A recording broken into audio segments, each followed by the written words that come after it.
Parlons maintenant de la méthode pour arriver au but du yoga.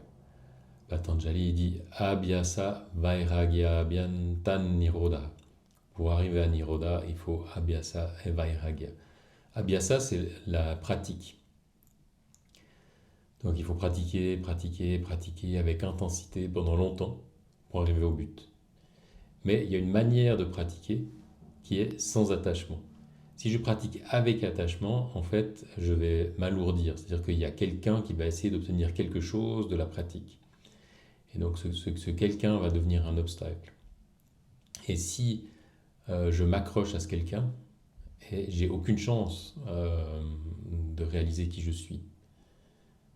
Le fait d'éliminer l'identité illusoire, enfin, ça ne l'élimine pas vraiment, mais le fait de, de vouloir remonter dans la conscience avant le mental, pour ça, j'ai besoin de casser ce qui m'attache au mental. Donc tout ce que je fais, je dois le pratiquer sans attachement. Vairagya, ça veut dire au-delà des rythmes. Donc quand je pratique quoi que ce soit, quand je fais quoi que ce soit, je dois offrir mon action en sacrifice, c'est-à-dire je dois la pratiquer, la faire avec le maximum d'intensité, le maximum de bienveillance, avec toute mon énergie, en étant complètement centré, mais sans attendre de fruits pour moi. C'est-à-dire que si j'agis sans attachement, soit il y aura réussite, et à ce moment-là, ça ne sera pas ma réussite, ça sera une réussite, ou soit il y aura un échec, ça ne sera pas mon échec, ça sera un échec, qui normalement est un tremplin pour une future réussite, ou juste une indication, c'était pas ta voie, passe à autre chose. Donc on a ces deux piliers, Abhyasa, Vairagya. Le pilier de la pratique, essentiellement, c'est observer la respiration, c'est la maîtrise du souffle. C'est par la maîtrise du souffle que passe la maîtrise du mental. Vous pouvez observer que quand votre mental est agité, votre souffle est agité. Si votre mental est calme, le souffle est calme. Si le souffle est calme, le mental est calme. On ne peut pas avoir des pensées agitées avec une respiration calme. Si on veut avoir des émotions un peu fortes, il faut altérer la respiration. Donc c'est par la maîtrise du souffle qu'on arrive à la maîtrise du mental.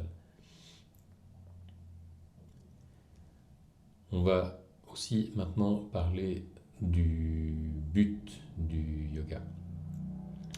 Donc, quel est l'état recherché?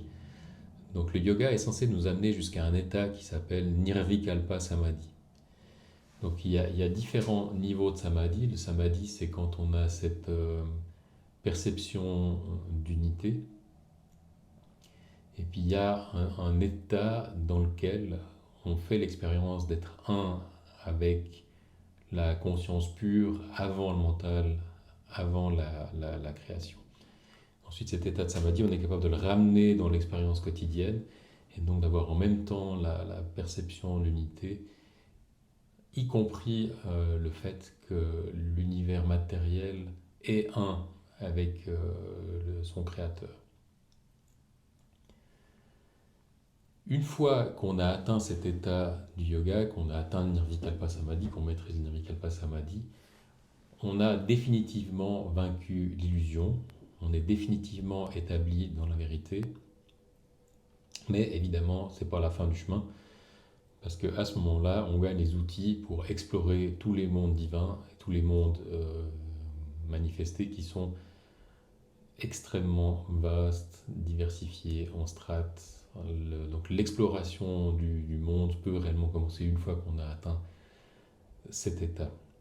Mais pour nous, notre but, ça va être mettre fin à la souffrance en atteignant cet état, mettre fin à l'illusion, arriver à cette maîtrise du mental, arriver à arrêter d'être le jouet de notre mental et de nos émotions.